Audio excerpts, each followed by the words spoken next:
दीदी जी की मुख्य विशेषताएं। शिक्षा देने की अलौकिक विधि।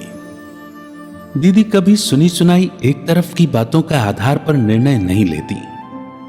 अगर कोई किसी की कंप्लेन करता तो उसी समय उनके सामने उसे भी बुलाकर फैसला करती और जिसे जो शिक्षा देनी होती उसे स्पष्ट शब्दों में दे देती।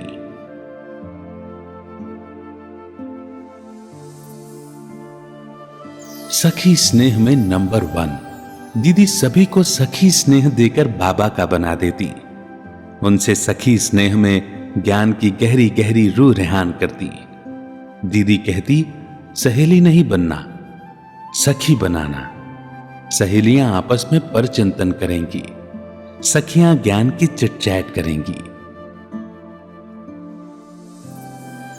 सदा निर्भय, निडर और निश्चिंत। दीदी कभी किसी बात में भयभीत नहीं होती। बाबा की शक्तियों में उनका अटूट विश्वास था, निश्चय अटल था, इसीलिए सदा निर्भय रही। यज्ञ के सामने कैसी भी परिस्थितियां आईं, उसमें सदा निश्चिंत रही। कभी क्यों क्या का प्रश्न नहीं किया, सदा प्रसन्न चित्त रही। कभी उनके चेहरे पर चिंता के चिन्ह दिखाई नहीं दिए।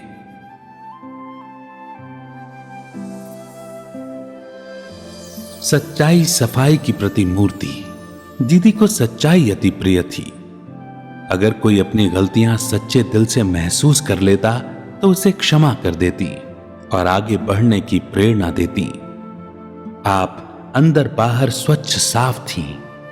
आपकी कथनी और करनी सदा समान रही। जो दूसरों को कहती वो पहले खुद करके दिखाती।